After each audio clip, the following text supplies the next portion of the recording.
जय श्री कृष्ण। तमारुं स्वागत है अमारी चेनल सिंपल गुजराती रसोई में। तो आज आपणे बनाववाना छे दूध पौवा। शरद पूनम स्पेशल आज आपणे दूध पौवा बनावीने तैयार करवाना छे।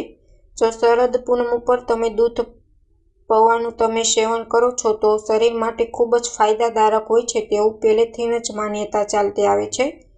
तो आपणे दूध पौवा बनाववानुं शरू करीए। तो तेना माटे मैं एक बाउल पौवा लई लीधा छे, जे नॉर्मली बजारमां आवता होय छे ते ज पौवा लई लीधा छे। हवे तेमां पाणी एड करीने आपणे चमचीनी मददथी पाणीमां सरस रीतना साफ करी लेशुं, जेथी अंदर जे कचरो होय के कोई पण स्टार्च होय ते નીકળી जाय।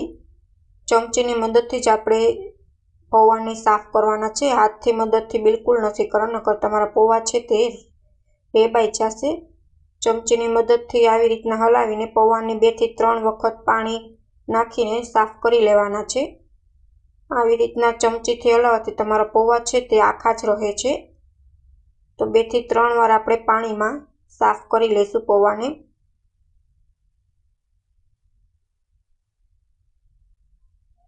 તો સરસ રીતના અમે પૌવાને સાફ કરી લીધા છે। હવે આપણે દૂધ એડ કરવાનું છે પૌવામાં। तो અહીં મેં दूध લઈ લીધું છે નોર્મલી ટેમ્પરેચર વાળું। હવે આપણે પૌવામાં એડ કરી દઈશું 1 બાઉલ જેટલું दूध, જેથી આપણા પૌવા છે તે સરસ રીતના પલળી જાય। તમારે પાણી એડ નથી કરવાનું, નહીંતર તમારા પૌવામાં ટેસ્ટ છે તે એવો નહીં આવે। આપણે દૂધથી પલાળવાના છે। દૂધથી પૌવા પલાળો છો તો તમારા दूध પૌવામાં પૌવાનો ટેસ્ટ ખૂબ સરસ આવે છે। હવે આપણે આને પલાળીને 15 થી 20 મિનિટ સુધી રાખી દઈશું। હવે दूध पौवा बनाववा माटे अहीं मैं केसरवाळो मसालो लई लीधो छे। हवे 2 चमची दूधमां हूँ केसरवाळो जे मसालो छे ते हूँ पलाળી दईश। तमे कस्टर्ड पाउडर पण लई शको छो अने केसर पण लई शको छो। एड करवाथी दूध पौवामां कलर पण सरस आवे छे अने टेस्ट पण सरस आवे छे। हवे 2 मिनिट सुधी आपणे तेने साइडमां राखी दईशुं। અહીં મેં 1 इलायची અને જાયફળ લઈ લીધું છે। दूध પૌવામાં इलायची અને જાયફળ નાખવાથી ટેસ્ટ બહુ સરસ આવે છે। તેનો પાવડર પણ મેં બનાવીને તૈયાર કરી લીધો છે। તો હવે ગેસ ઉપર આપણે दूध ગરમ કરવા માટે મૂકી દીધું છે। અહીં મેં 1 લીટર दूध ગરમ કરવા માટે મૂક્યું છે અને તેની સામે મેં 250 ગ્રામ જેટલા, તેનાથી પણ ઓછા મેં પૌવા 1 બાઉલ જેટલા પલાળ્યા છે। તમારે જો પૌવા વધારે પસંદ હોય તો તમે વધારે પણ એડ કરી શકો છો, પણ 1 લીટર दूध સામે મેં 1 બાઉલ જેટલા પૌવાને પલાળ્યા છે। હવે આપણું दूध ઉફાણ આવવા લાગ્યું છે। હવે આપણે તેને ઉબાળી લેશું સારી રીતના, ઘટ થઈ જાય ત્યાં સુધીને, અને સતત હલાવશું જેથી दूध છે તે નીચે બેસી ન જાય।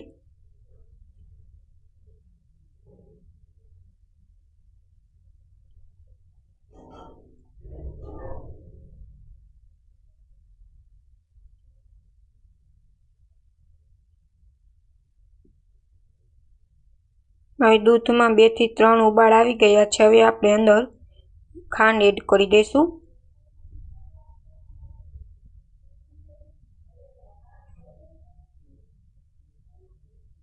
જે પ્રમાણે તમારે ગળ્યું કે મોળું પીવું હોય તે પ્રમાણે તમારે ખાંડ ઉમેરી દેવાની છે। તમારા ટેસ્ટ પ્રમાણે ખાંડ વધઘટ કરી શકો છો।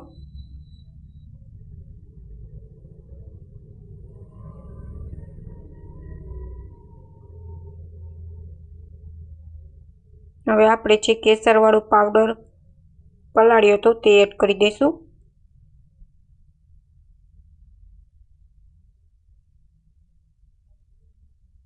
હવે 2 થી 3 ઉબાળ આવવા દેશું એટલે આપણું दूध છે તે સરસ ઘાટું બનીને તૈયાર થઈ જશે।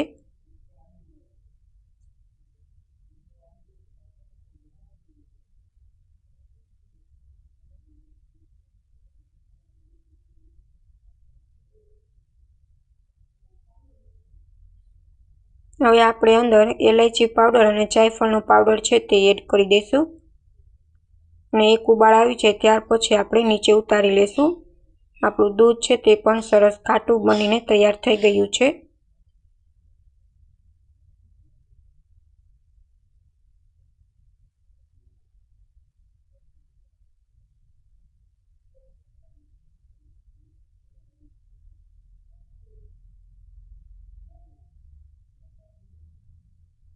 તો એક ઉબાળ આવી ગયો છે। હવે આપણે ગેસને બંધ કરી દઈશું।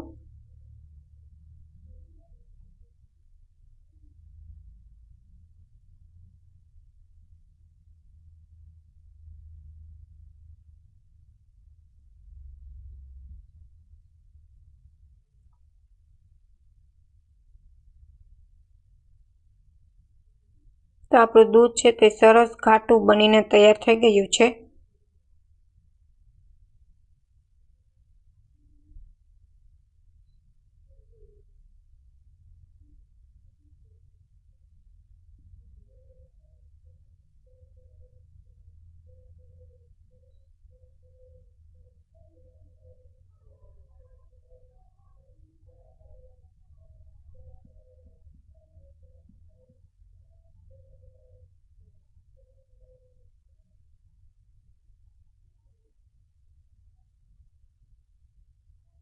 હવે આપણે ઠંડુ થવા માટે આપણે મૂકી દઈશું। દૂધ ઠંડુ થાય ત્યાર પછી જ આપણે અંદર પૌવા એડ કરવાના છે। આ વાતની ખાસ ધ્યાન રાખવી। ગરમ દૂધમાં જો પૌવા તમે એડ કરી દેશો તો તમારા પૌવા છે તે અંદર મેલ્ટ થઈ જશે। તો આપણે દૂધને સારી રીતના ઠંડુ થઈ જાય ત્યાર પછી જ આપણે પૌવા એડ કરવાના છે। તો અહીં મેં 2 કલાક સુધી દૂધ છે તે સરસ ફ્રીજમાં મૂકી દીધું હતું તો ઠંડુ થઈ ગયું છે। હવે આપણે તેમાં પૌવા છે પલાળેલા છે તે એડ કરી દઈશું। તમે જોઈ શકો છો આંગળી પણ ડૂબી જાય છે। સેજ પણ દૂધ આપણું ગરમ નથી, સરસ નોર્મલી ઠંડુ થઈ ગયું છે।